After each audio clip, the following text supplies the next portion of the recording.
ម៉ែប្រាប់កូនស្រីថាកូនអើយបើមានបរោះកំឡោះឯណាគេមកសំស្រឡាញ់កុំទទួលគេណាកូនណា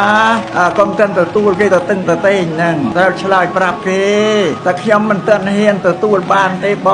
ងព្រោះខ្ញុំមិនមែនជាមនុស្សឯកោម្នាក់ឯងដូចព្រះអាទិត្យព្រះច័ន្ទមានតែម្នាក់ឯងទៅសួរអ្នកណាសម្រាប់ខ្ញុំមានលោកឪពុកអ្នកម្ដាយតែខ្ញុំមិនអាចហ៊ានទទួលបានទេព្រោះមានលោកឪពុកអ្នកម្ដាយជាធំលើខ្ញុំសង្គ្រោះទី4កាលណាកូនប្រុសកូនស្រីមានវិវត្តនាការចម្រើនល្មមនឹងមានគូសកលហើយក៏បីលោកឪពុកអ្នកម្ដាយត្រូវរកគូសកលឲ្យកូនប្រុសស្រីប្រពន្ធលោកបញ្រៀនអញ្ចឹងឯខ្មែរយើងតាំងពីបរមរាជមកក៏យកធម៌របស់ប្រពន្ធនោះមកអនុវត្តតែងតែជ្រើសរើសគូសកលឲ្យកូនប្រុសកូនស្រីប្រពន្ធលោកមិនអនុញ្ញាតឲ្យកុំកន្លោះនឹងដល់រកគូសកលខ្លួនឯងទេមិនបានព្រះអង្គលោកហាមពីព្រោះព្រះអង្គមានបញ្ញា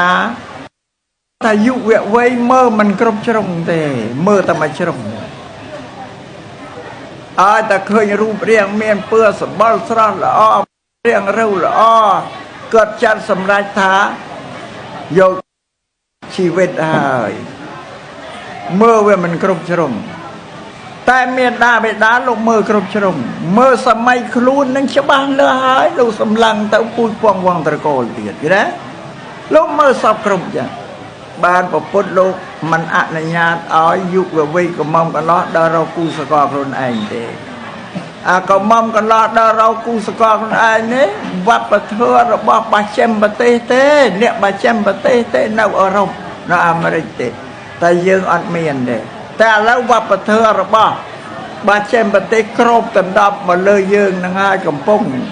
យើងអាលលោកចំក្រោយគេនេះអូ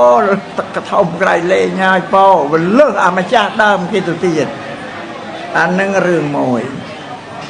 វិញមានដាបេដាដែលរកគូសកលឲ្យកូនមិនមែនចាប់ចងដៃបិទភ្នែកទៅការទេ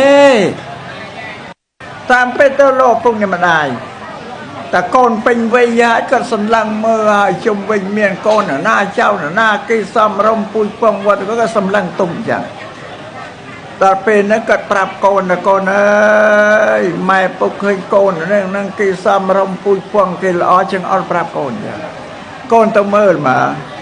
បើត្រូវចាត់ត្រូវតឡាម៉ែពុកនឹងទៅបស្រ័យឲ្យអញ្ចឹងតែគាត់ប៉ុណ្ណឹងទេឥឡូវបាត់អស់ហើយធ្វើម៉េចស្ដារយក